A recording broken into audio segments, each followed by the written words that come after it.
10 మంది ఎమ్మెల్యేలు ఇతర పార్టీలకు వెళ్లారని చెప్పేసి మీరు అన్నారు. కానీ మేము పార్టీలోకి వెళ్ళలేదు, ఇతర పార్టీలకు వెళ్ళలేదు, మేము బీఆర్ఎస్తోనే ఉన్నామని చెప్పేసి కూడా వాళ్ళు అంటున్నారు. ఎన్నికల ప్రచారానికి వాళ్ళు వస్తారంటారా, ఆహ్వానిస్తారా? ఇప్పుడు దొంగల గురించి నేనేం మాట్లాడాలి? దొంగల గురించి నేనేం మాట్లాడాలి? నిజాయితీగా నీతిగా ప్రజలు ఓటేసి గెలిపించింది మిల్లను.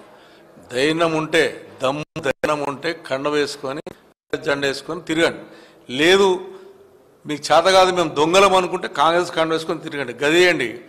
టీఆర్ఎస్ఆ కాంగ్రెస్ఆ మీకే చేత కాదు. మీరు ఒక దొంగలు, దోపిడి దొంగలు, వీళ్ళని ప్రజలు గుంపిస్తున్నారు. నేను టీఆర్ఎస్ పార్టీలో ఉన్నా, మరి రేపు జూబ్లీలో తిరుగుదాం.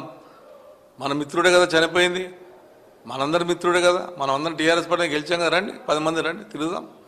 మీకు చేతగాక టీఆర్ఎస్ అని చెప్పుకో చేత కాదు, కాంగ్రెస్ అని చెప్పుకోవచ్చు. నిజంగా మీరు కాంగ్రెస్లో పోతే కాంగ్రెస్ కండ వేసుకొని కాంగ్రెస్ సపోర్ట్ చేయండి. ఎందుకు భయం మీకు ప్రజలు సపోర్ట్ చేస్తారని కాంగ్రెస్ వాళ్ళు గల్లలేగేస్తారు కదా. మరి అసలు వాళ్ళు రేపు బొమ్మనండి, ఎలక్షన్కి వెళ్ళమనండి, వద్దన్నాడు. అసలు ఇట్లా బొమ్మలు చూపెట్టుకుంటూ కూడా మేము కేసీఆర్తోనే ఉన్నాం. కేసీఆర్తోనే ఉంటే మరి జూబ్లీస్ ఎలక్షన్ గురించి మాట్లాడు. రేపు రైతు బంధు 12,000 రూపాయలు 15,000 ఇస్తా అని చెప్పింది, దాని గురించి నువ్వు మాట్లాడు. మీరు 2,500 మహిళల గురించి మీరు మాట్లాడండి. అలా మీరు ఎన్నో ఇబ్బందులు పడుతున్నటువంటి రాష్ట్రం గురించి మాట్లాడండి. బీజేపీ చేస్తున్న దుర్మార్గం గురించి మాట్లాడండి. మేము ఇంకా టీఆర్ఎస్లో ఉన్నామని చెప్పుకొని సిగ్గులేదు. బంద్ చేయండి. ఇప్పటికైనా నీతి నిజాయితీగా సీనియర్లు ఎమ్మెల్యేలుగా ఉన్నారు మీరు. ఇప్పుడు బంద్ చేసి ఉంటే కాంగ్రెస్ కనవండి, ఉంటే టీఆర్ఎస్ కనవండి. అక్కడ పోతిరి, ఇక్కడ టీఆర్ఎస్ పార్టీని ముంచుతిరి, అక్కడ కాంగ్రెస్ కార్యకర్తలను ముంచుతిరి. వాళ్ళు పాపం 10 ఏళ్ళు మాత్రం పోరాడి మేము ఏ కష్టమైనా ఏ బాధ ఉన్నా కాంగ్రెస్లో ఉంటాం, కాంగ్రెస్లో చేస్తామన్నటువంటి కార్యకర్తలు మీరు పోయి వాళ్ళని తొక్కి వాళ్ళకి అన్యాయం చేసినటువంటి దుర్మార్గులు మీరు. వాళ్ళ పొట్ట కొడుతురి.